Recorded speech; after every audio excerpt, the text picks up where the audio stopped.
Hello बच्चों, क्या हाल चाल। फिजिक्स टेस्ट परिवार में आप सबका स्वागत है। क्लास 12th का फिजिक्स चल रहा था, जिसमें से चैप्टर चल रहा था करंट एंड इलेक्ट्रिसिटी। इसमें से हम लोग थोड़ी बहुत बातें जाने थे। इसके पिछले वीडियो में हम लोगों ने पढ़ा था कि रेजिस्टेंस को कैसे पैरेलल में जोड़ा जाता है और कैसे सीरीज में जोड़ा जाता है। ये बात हम लोग जाने थे। मैंने आपसे कहा था आज हम लोग पढ़ेंगे इलेक्ट्रिकल एनर्जी एंड पावर क्या चीज होती है। आइए बात करते हैं electrical energy and power. Electrical energy and power. Energy energy क्या होती है? ऊर्जा। ऊर्जा कह लीजिए, फिर पावर कह लीजिए, शक्ति। शक्ति को ही क्या कहते हैं? ऊर्जा कहो या फिर पावर कहो या फिर एनर्जी कहो, एक ही बात होता है। तो ऊर्जा क्या होती है? आप लोग पढ़े होंगे कि कार्य करने की क्षमता को ऊर्जा कहते हैं। क्या? कार्य करने की क्षमता को ऊर्जा कहा जाता है। तो उसी प्रकार से जब करंट के द्वारा किसी भी सर्किट में कोई कार्य होता है, कोई पंखा चलता है, कितना समय तक चला, उसमें कितना बिजली खर्च हुई, या फिर कोई बल्ब है 1 घंटा तक लगातार वो जलता रहा और उसमें कितनी बिजली की खपत हुई, तो ये कितने घंटे तक चला, कितना टाइम मतलब चला और कितना यूनिट वो खर्च किया बिजली, वही होता है इलेक्ट्रिकल एनर्जी या फिर पावर। तो आइए बात करते हैं इस पे। तो लिखा गया है the electrical energy is the total work done bye a source in the maintain the electric current in the given circuit for a specific time. हाँ, तो यही बात मैंने आपको बताया कि अगर कोई इलेक्ट्रिकल एनर्जी क्या चीज होती है, तो एक प्रकार का सोर्स होता है, एक प्रकार का स्रोत होता है, जो कि कोई भी अगर कोई इलेक्ट्रिकल डिवाइस कितना समय तक चली और कितना बिजली करंट यूज हुआ उसमें, वही होता है कितना कितना उसके द्वारा कितनी देर तक कार्य किया गया, यही बताती है इलेक्ट्रिकल एनर्जी या फिर पावर। तो मान लेते हैं let the electromotive force, EMF मतलब इलेक्ट्रोमोटिव फोर्स। आगे हम लोग ईएमएफ पढ़ेंगे, इलेक्ट्रोमोटिव फोर्स क्या होता है इसको हम लोग आगे पढ़ेंगे। आप सोर्स इज वी, माना कि उसमें कोई हमारे पास डिवाइस है, उसमें क्या V वोल्ट की करंट बह रही है, I करंट बह रही है, V वोल्ट से I करंट बह रही है, और समय मान के चलिए उसमें कितना लग रहा है, समय t समय लग रहा है, और फिर उसमें एनर्जी कितना खर्च हुई, मान लिए Q एनर्जी खर्च हुई। तो उसका फार्मूला यहां से बन जाएगा कि वर्क डन बराबर होता है charge into voltage. Charge into voltage क्या होता है? Work done. किसी इलेक्ट्रिकल डिवाइस में तो हम लोग जानते हैं कि कार्य करने की क्षमता को ऊर्जा कहते हैं। तो ऊर्जा कार्य क्या है? कार्य बराबर होता है क्या? Q into we. Q क्या है? चार्ज है, V वोल्टेज है। और एक बात की Q बराबर हम लोग पढ़े, Q बराबर I into A, I into T. T है हमारा समय, I है विद्युत धारा। तो विद्युत धारा और समय का गुणनफल कहलाता है चार्ज ना। तो वही रख दिए हम लोग, Q की जगह पे IT रख दिए, Q की जगह पे IT, V वैसे रहने दिए। तो ये बन गया हमारा W बराबर VIT। तो ये इसका फार्मूला बनता है। अगर इसी फार्मूले को और चेंज करना चाहें तो किस प्रकार से चेंज कर सकते हैं, आइए देखते हैं। इलेक्ट्रिकल एनर्जी E बराबर IR into IT, first formula, और यही IR स्क्वायर जब हम लोग करेंगे तो E बराबर I square I square RT, second formula बन जाएगा क्या? E बराबर I स्क्वायर RT। और I बराबर हम लोग जानते हैं क्या? ओम का नियम हम लोग पढ़े हैं, ओम का नियम पढ़े थे, V बराबर I into R, I into R. उसी फार्मूले से बन जाता है कि I बराबर V upon R, V upon R. तो I जहां पे है वहां पर हम लोग रख देंगे V अपान आर। तो I यहां पर है I स्क्वायर, तो है ये हो गया V square upon R, I square है तो R स्क्वायर हो गया। फिर RT बचा था, RT रख दिए, नीचे R स्क्वायर, यहाँ पे एक R था, एक R से एक R कैंसिल, बचेगा एक R नीचे, तो हो गया V स्क्वायर, और यहाँ पे T बचा था V स्क्वायर T अपान में R था R, ये E बराबर V स्क्वायर T अपान R। एक फार्मूला ये बन जाता है इलेक्ट्रिकल एनर्जी एंड पावर का। तो जहां पर जिस फार्मूले का यूज किया जाएगा, जहां पर रेजिस्टेंस दिया रहेगा, उसमें E बराबर I स्क्वायर RT का फार्मूला यूज करेंगे। अगर सिंपल से इलेक्ट्रिकल एनर्जी किसी भी डिवाइस की पूछता है तो सिंपल फार्मूला अगर पूछ रहा है तो ये वाला फार्मूला लगा देंगे, W बराबर VIT से निकाल लेंगे। अगर रेजिस्टेंस की बात कर रहा है, उसकी रेजिस्टेंस भी उसमें लगा हुआ है किसी इलेक्ट्रिक सर्किट में, तब उसकी इलेक्ट्रिकल पावर पूछे तब ये फार्मूला लगाएंगे, E बराबर I स्क्वायर RT। ना, या फिर ये वाला लगा देंगे, वोल्टेज समय और किसके बीच में रिलेशन, तो रेजिस्टेंस के बीच में ये फार्मूला लग जाएगा E बराबर V square T upon R का। ठीक, ये बात समझ में आई। अगर हम लोग बात करें बच्चा पार्टी, किसकी बात करें, बात करें हम लोग अब इलेक्ट्रिकल एनर्जी एंड पावर की यूनिट क्या होती है, मात्रक क्या होता है। जैसे किसी भी सामान को आप लेने जाते हैं तो केजी में मिलता है ना, दर्जन में मिलता है, ग्राम में मिलता है। ठीक उसी प्रकार से एनर्जी को कैसे, इलेक्ट्रिकल एनर्जी को कैसे मापा जाता है, उसका मात्रक क्या होता है, तो उसका मात्रक होता है, यूनिट होता है जूल। इलेक्ट्रिकल पावर की यूनिट क्या होती है, जूल होती है। और एक जूल कितने के बराबर होता है, एक जूल बराबर होता है 1 volt 1 ampere 1 second, volt ampere second के बराबर होता है। और यही 1 जूल किसके बराबर होता है, वोल्ट एम्पियर सेकेंड के। और 1 जूल बराबर होता है क्या, वोल्ट इंटू एम्पियर क्या होता है, वोल्ट इंटू एम्पियर होता है वाट। तो वोल्ट इंटू एम्पियर, 1 जूल बराबर वाट इंटू सेकेंड, क्या, वाट इंटू सेकेंड। ये हो गई इसका मात्रक के बारे में बात। ठीक, ये बात आपको समझ में आई कि इलेक्ट्रिकल एनर्जी क्या होती है और उसका यूनिट क्या होती है। फार्मूले 3 बने हैं हमारे पास, W बराबर वी आई टी, और एक बना है E बराबर आई स्क्वायर आर टी, और एक फार्मूला हमारे पास ये निकल गया है थर्ड फार्मूला, E बराबर V square T upon R. ठीक, तो जहां पर जिस फार्मूले की आवश्यकता पड़ेगी हमको न्यूमेरिकल करने में, तो न्यूमेरिकल करते समय जिस भी फार्मूले की हमको जरूरत पड़ेगी, तीनों में से एक फार्मूला यूज कर लेंगे। अगर रिलेशन जिस प्रकार से पूछता रहेगा हमारे न्यूमेरिकल या फिर प्रॉब्लम्स में। ठीक, ये बात समझ में आती है, तो इसको इरेज करते हैं। अब थोड़ा सा आगे हम लोग पढ़ते हैं।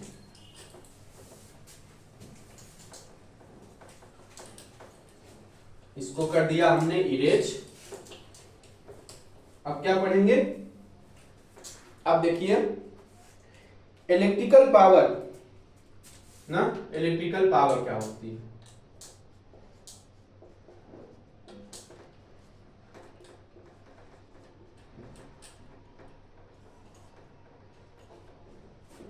देखिए बच्चा, electrical power, the work done in per unit time, the work done in per unit time, the work done per unit time, the work done per unit time is called electric power, is called electric power.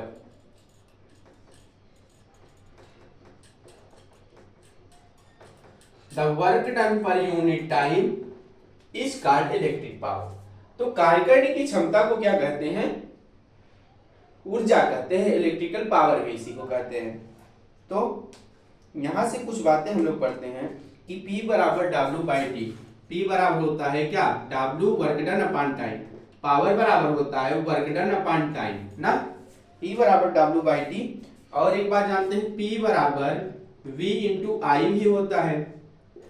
एक बात ये हमको पता है, P बराबर V into आई, first फार्मूले से, first formula अभी हम लोग पढ़े थे ना, तो फर्स्ट फार्मूला से क्या होता है, P बराबर V इंटू आई। और P बराबर I square R T upon T. P बराबर सेकेंड फार्मूले से क्या बन जाएगा, सेकेंड फार्मूले से बनेगा I square R T upon T, I square R T upon T. यहां से T से T कैंसिल हो जाएगा, तो क्या बन जाएगा, आई स्क्वायर आर। तो यहां से बन जाएगा P बराबर आई स्क्वायर आर। ये कहां से बना, ये बना बच्चा हमारे सेकेंड फार्मूला से।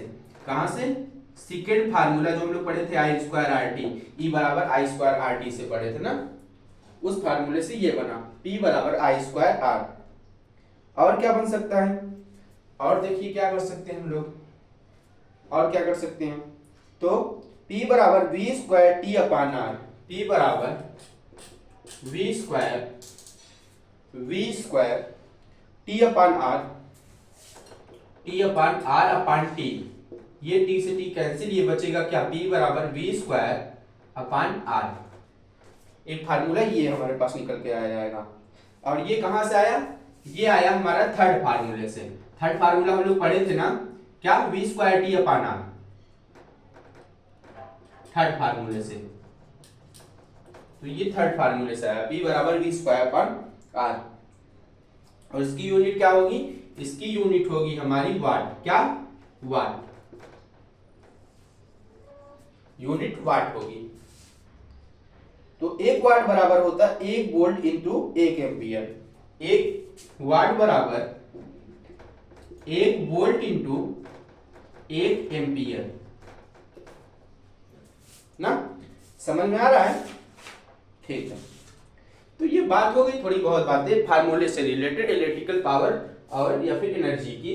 तो ये बातें आप लोग ध्यान रखिएगा जो कि न्यूमेरिकल में यूज होगा। इसको इरेज करते हैं। अब समझते हैं हम लोग commercial unit of electrical charge. Commercial unit of electrical charge. तो आप लोग अगर इसका नोट्स बनाना चाहें तो पीडीएफ हम आपके डिस्क्रिप्शन में व्हाट्सएप ग्रुप का लिंक देंगे। इसी वीडियो के नीचे डिस्क्रिप्शन में आपको हमारे व्हाट्सएप ग्रुप का लिंक मिलेगा। आप लोग हमारे चैनल पे अगर नए हो तो व्हाट्सएप ग्रुप को क्या करिए, ज्वाइन करिएगा। उसमें ये सारी पीडीएफ आपको हैंड राइटिंग नोट्स आपको मिल जाएंगे, जिससे आप उसको प्रिंट आउट करके निकाल सकते हैं या फिर अपने हैंड राइटिंग में उसको नोट्स बना सकते हैं। तो आप आइए पढ़ते हैं commercial unit of electrical energy. Commercial unit of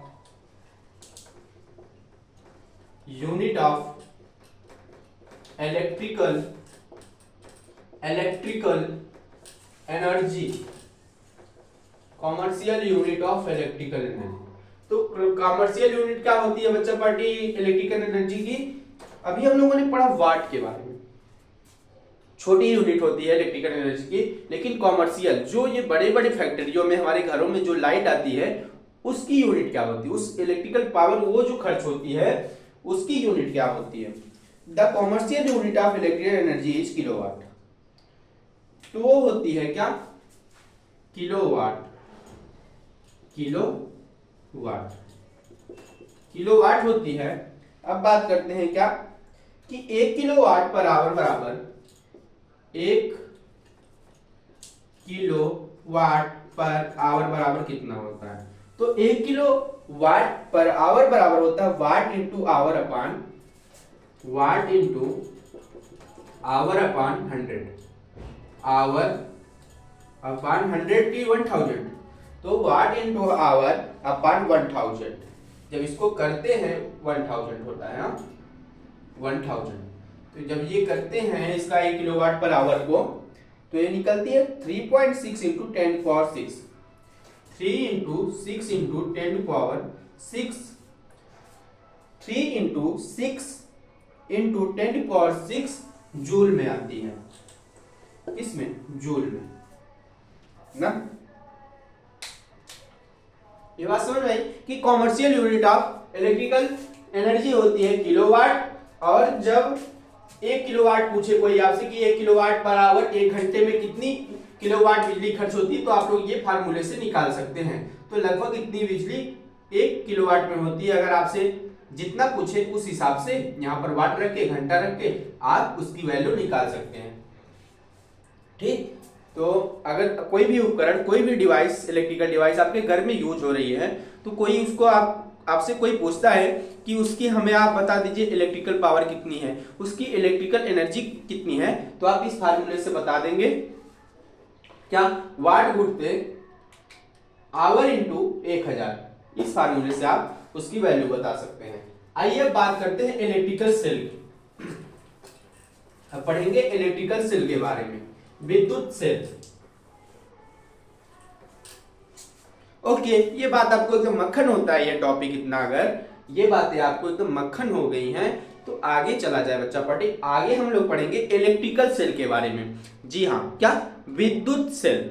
विद्युत सेल आप लोग सुने होंगे कि पहले के जमाने में टार्च होते थे, टार्च में छोटी छोटी क्या लगती थी, सेल लगती थी। एवर रेडी की आती थी, और भी तमाम कंपनियों की क्या आती थी, और भी तमाम कंपनियों की आती थी सेल, जो कि हमारे टॉर्च में प्रयोग की जाती थी। आइए उसके बारे में पढ़ते हैं, इलेक्ट्रिकल सेल्स के बारे में।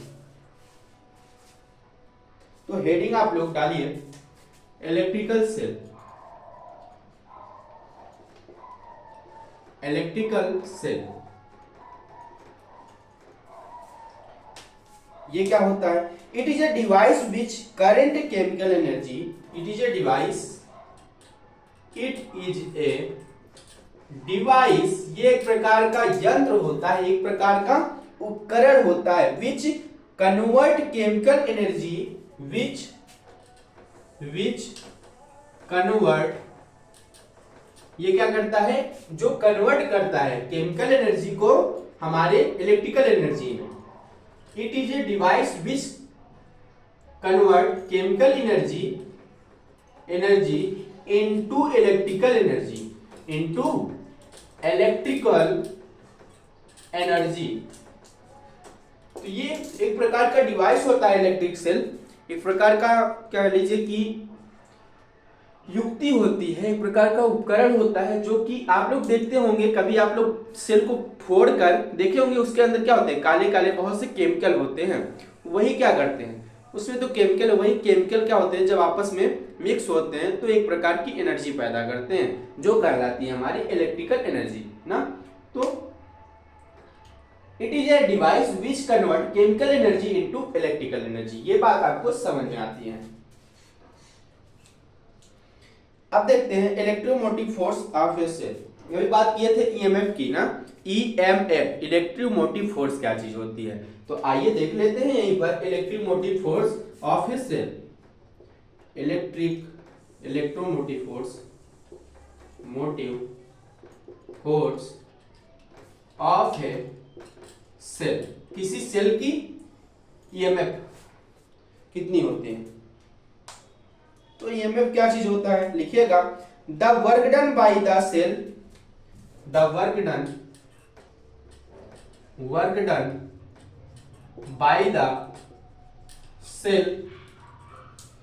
Bye the cell in moving unit testing, in moving, ये मूविंग है, moving unit testing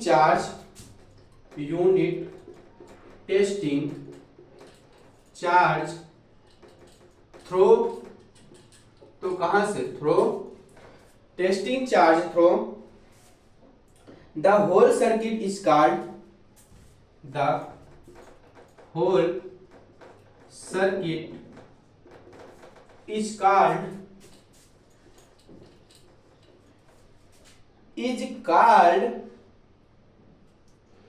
electromotive force of the cell, EMF of the cell। EMF लिख दे रहे हैं शॉर्टकट में, electromotive force of cell. Simple जानिए इलेक्ट्रोमोटिव फोर्स होती क्या है, तो इलेक्ट्रोमोटिव फोर्स होती है किसी सेल की, the work done by the cell is moving unit testing charge through the whole circuit is called EMF. तो किसी भी चार्ज को आप लोग जानते हैं कि जब चार्ज आवेश जब फ्लो करता है तभी इलेक्ट्रिक करंट पैदा होती है। तो किसी भी सेल में वो जो आवेश को ले जाने में जितना कार्य किया जाता है, एक आवेश को ले जाने में यूनिट चार्ज लिखा है इसमें, यूनिट टेस्टिंग चार्ज, किसी भी यूनिट टेस्टिंग चार्ज को पूरे सर्किट में दौड़ाने में, इस मान लीजिए कोई हमारे पास सेल है, कोई सेल है हमारे पास, अगर इस सेल में क्या है, बहुत सारे चार्ज हैं, बहुत सारे पॉजिटिव और नेगेटिव चार्ज भरे पड़े हैं, तो एक चार्ज को यहां से यहां तक ले जाने में, दौड़ाने में जो भी क्या होती है, ऊर्जा फोर्स खर्च होती है, जो भी बल लगता है पूरे सर्किट में दौड़ाने में, वो क्या होता है, वो होता है यहां से ये चार्ज को आप निकाल के इस पूरे सर्किट में जब दौड़ा रहे हैं तो ये खर्च करने में जो भी फोर्स लगती है, वही जो वर्क डन कार्य करना पड़ता है, वही होता है इलेक्ट्रोमोटिव फोर्स। किसी एक चार्ज को, एक टेस्टिंग चार्ज को इस सेल से निकाल के किसी भी तार या फिर किसी भी सर्किट में दौड़ाने में किया गया वर्क डन कार्य क्या कहलाता है, इलेक्ट्रोमोटिव फोर्स कहलाता है। समझ में आ रहा है थोड़ा बहुत, क्या समझे, तो यही समझे आप लोग कि सेल के अंदर चार्जेस होते हैं बहुत सारे। तो मान लीजिए हम लोगों ने एक चार्ज को पकड़ लिया, एक चार्ज को पकड़ लिया और उसको हम लोगों ने उस सेल से निकालकर किसी तरीके से किसी तार में उसको फ्लो करवा दिया। तो जब सेल से निकल के कोई चार्ज उस तार में फ्लो किया, एक चार्ज, तो वही जितना भी उसको कार्य करना पड़ रहा है उस सेल से निकलने में, वही होता है electromotive force of a cell. ये बात कंफर्म हो गई आपको, ठीक। और थोड़ी बातें जान ले सेल के बारे में, इलेक्ट्रोमोटिव फोर्स क्या होती है। if the work done is W, if the work done is W, मान लिया कि हम लोगों ने कितना कार्य किया, W कार्य किया, उस चार्ज ने W कार्य किया निकलने के लिए, in flowing the charge Q, in the flowing charge Q, तो Q चार्ज को W कार्य करना पड़ रहा है क्या, फ्लो करने में, बहने के लिए। The electromotive force of the cell, तब क्या होगा हमारे ये में, the electromotive force of cell, तब क्या होगा, अगर कोई चार्ज Q है उसको W कार्य करना पड़ रहा है किसी भी सेल से बाहर निकलकर फ्लो करने में, तब उसकी इलेक्ट्रोमोटिव फोर्स क्या होगी उस सेल की, बताइए। तो क्या हो जाएगा, the SI unit of your flow. तो सिंपल सा मतलब ये हुआ, वही हम लोग ऊपर पढ़े हैं कि किसी भी चार्ज को फ्लो करने में जो वर्क में खर्चा होता है वही होता है ईएमएफ। बात खत्म। तो इसी यूनिट की बात करें, क्या, the SI unit of EMF, SI unit क्या होती है इसकी, इलेक्ट्रोमोटिव फोर्स की, तो वो होती है हमारी जूल पर कूलम, जूल पर कूलम, जूल पर कूलम। और इसी जूल पर कूलम को हम लोग क्या कहते हैं, वोल्ट, है ना, क्या कहते हैं, वोल्ट। तो अगर आपसे कोई पूछता है कि इलेक्ट्रोमोटिव फोर्स, जब पूछे इलेक्ट्रिकल फोर्स की यूनिट क्या होती है, तब आप बताते हैं वोल्ट। और जब इलेक्ट्रिकल एनर्जी की कोई यूनिट आपसे पूछता है तो आप बताते हैं क्या, वाट। वाट को और क्या लिख सकते हैं, वाट को लिख सकते हैं volt into ampere. Volt into ampere क्या होता है, वाट होता है, और जूल इंटू कूलम होता है वोल्ट। वोल्ट किसका मात्रक होता है बच्चा, वो होता है इलेक्ट्रोमोटिव फोर्स का। किसी भी इलेक्ट्रिकल फोर्स का यूनिट क्या होता है, वोल्ट होता है। बट वाट किसका मात्रक होता है, वाट मात्रक होता है हमारे इलेक्ट्रिकल पावर का, इलेक्ट्रिकल एनर्जी का। ठीक, ये बात कंफर्म होती है। तो आगे थोड़ा सा बढ़ते हैं हम लोग, इसको इरेज करते हैं, इसको इरेज करते हैं। तो आप लोगों को ये बातें समझ में आ गई हैं ना, कि कैसे क्या चीजें हो रही हैं, इलेक्ट्रिकल सेल क्या चीज होती है, और हमारी इलेक्ट्रिकल पावर क्या चीज होती है, इलेक्ट्रोमोटिव फोर्स क्या चीज होती है, ये बातें हम लोगों ने पढ़ लिया। तो आइए एक टॉपिक छोटा सा और जान लेते हैं, एक छोटा सा टॉपिक और, terminal potential difference, terminal potential difference.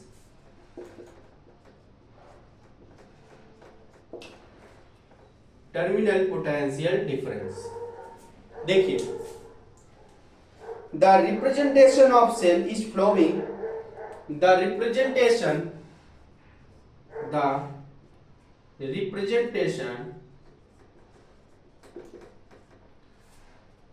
Spelling सही है, the representation of cell is flowing, of cell is flowing, cell is flowing, internal resistance of cell,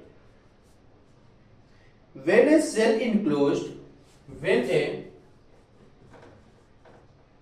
cell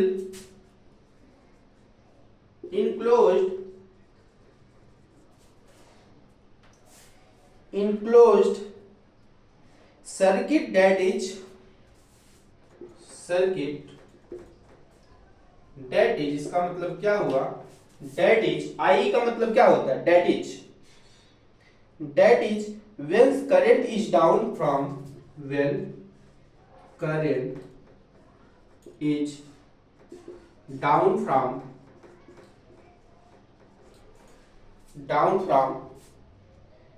the cell, the potential difference, the cell, the potential difference,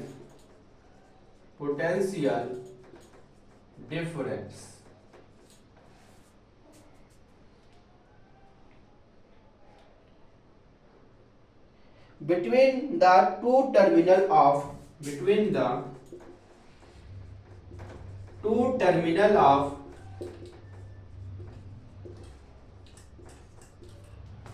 between the two terminal of the cell is called terminal potential difference. The terminal of the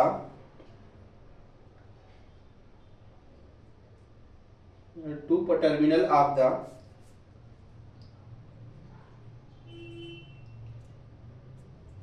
cell is called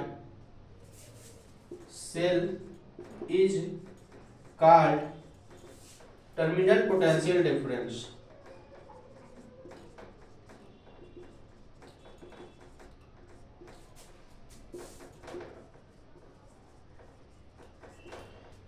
तो पूरी बात लिख दी है। क्या terminal potential difference क्या चीज होती है? The representation of cell is flowing when a cell enclosed circuit, that is when current is down from the cell in the potential difference between the two terminal of the cell is called terminal potential difference. तो terminal potential difference क्या होता है? जैसे cell होता है हमारे पास, cell में क्या होते हैं? दो सिरे होते हैं, एक पॉजिटिव पोल होता है, एक निगेटिव पोल होता है। तो जब निगेटिव क्या होता है? निगेटिव होता है डाउन पोल ना, डाउन पोल नहीं, तो निगेटिव वाला होता है डाउन टर्मिनल और पॉजिटिव वाला होता है हाई टर्मिनल। जब लो टर्मिनल से हाई टर्मिनल की तरफ हमारी क्या करती है? चार्ज फ्लो करते हैं, तो होता है टर्मिनल पोटेंशियल डिफरेंस, प्लस और माइनस के बीच में। जब प्लस क्या होता है? लो पोटेंशियल टर्मिनल होता है, और प्लस चार्ज वाला जो टर्मिनल होता है वो हाई टर्मिनल पोटेंशियल डिफरेंस होता है। तो जब प्लस से निगेटिव साइड से प्लस साइड की ओर इलेक्ट्रॉन निकलते हैं या फिर चार्ज निकलते हैं, जो ये सर्किट बनता है वो कहलाता है टर्मिनल पोटेंशियल डिफरेंस। अगर इसका फिगर बनाना चाहें तो आप लोग बना सकते हैं। ये हमारा सर्किट बन रहा है। ये सर्किट कैसे है कि ये सर्किट है हमारी, यहां से हम लोगों ने बैटरी सेल जोड़ दिया है। सेल जोड़ने के बाद एक रेजिस्टेंस लगा दे रहे हैं, ये साइन होता है रेजिस्टेंस का ना, आर, और ये बैटरी को 20 दिखा दिए ना, जोड़ दिए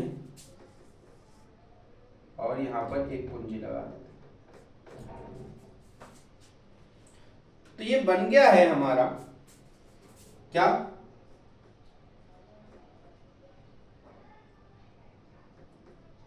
ये बन गया हमारा टर्मिनल पोटेंशियल डिफरेंस। आपको ये बात समझ में आई कि टर्मिनल पोटेंशियल डिफरेंस क्या चीज होती है? अब नेक्स्ट क्लास में हम लोग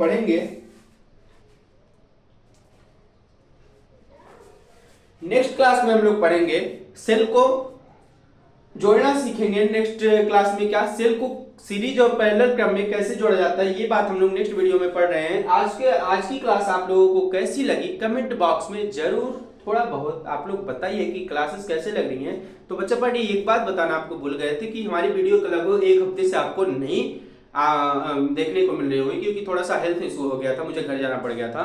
तो ये आज से आपकी वीडियो कंटिन्यू मिलेगी। तो स्वास्थ्य थोड़ा सा ठीक नहीं था, तो इसीलिए वीडियो आपको नहीं मिल पाई। तो आज से आपके लेक्चर क्या होंगे? कंटिन्यू मिलेंगे। अगर ऊपर वाले ने चाहा तो आपकी क्लास कंटिन्यू रहेगी। आप लोग बिल्कुल लाइक शेयर करना ना भूलें, और हमारे यूट्यूब चैनल पे अगर आप नए हो तो वीडियो को लाइक करें और सब्सक्राइब करें। आज के लिए बस इतना ही, मिलता हूं आपसे नेक्स्ट वीडियो में, और जहां पर हम लोग पढ़ेंगे क्या, मैंने बताया कि सेल को जोड़ना सीखेंगे दो टाइप से, एक सीरीज में एक पैरेलल में। तो आज की क्लास बस यहीं तक, मिलता हूं आपसे नेक्स्ट क्लास में, तब तक के लिए जय हिंद।